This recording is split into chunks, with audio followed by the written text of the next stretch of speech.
विंध्य नगरिया से आवे विंध्याचल मयरिया, रे विंध्याचल मयरिया हो।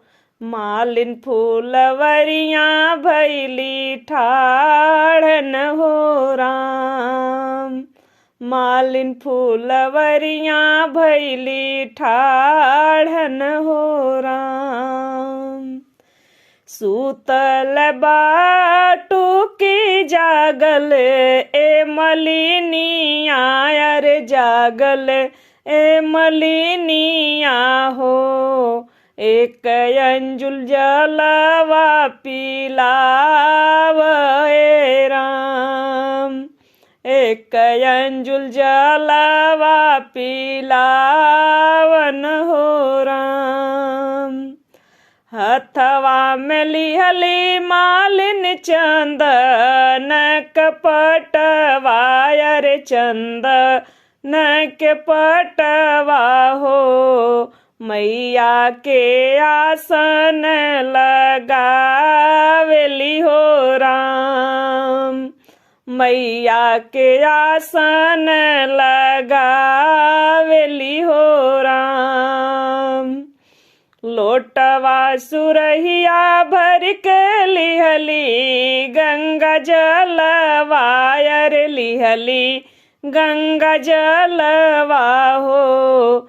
रची रची पाऊँ पखारन हो राम, रची रची पाऊँ पखारली हो राम।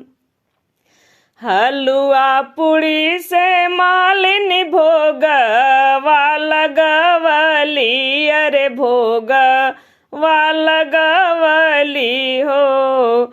जलवा पीला के जुड़वावेली हो राम, जलवा पीला के जुड़वावेली हो राम।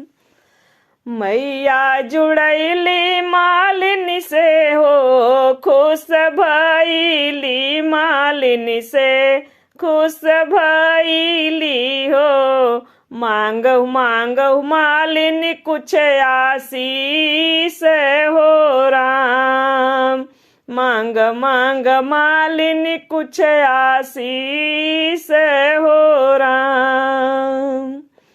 बिटिया पतोहिया बाटी भरिया मैया गोदिया, रे भरिया मैया गोदिया हो।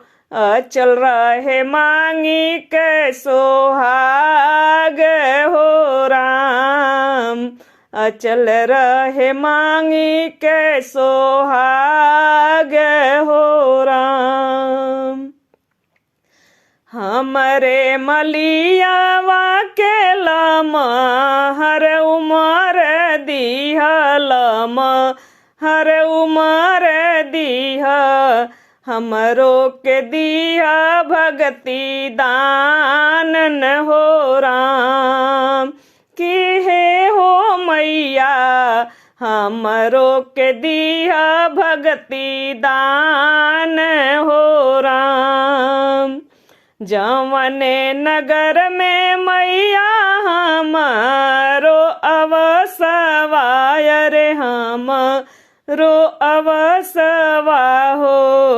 घर घर में करी बसेरा हो राम, कि हे हो मैया घर घर में करी बसेरा हो राम। रंजना पे रखी है मैया दया के नजरिया, रे दया के नजरिया हो।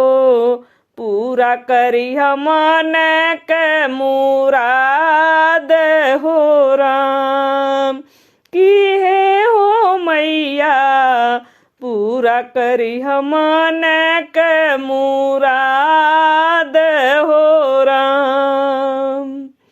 विंध्य नगरिया से आवे विंध्याचल मयरिया, रे चल मयरिया हो मालिन फूलवरिया भैली ठाड़न हो राम की हे हो मैया मालिन फूलवरिया भैली ठाड़न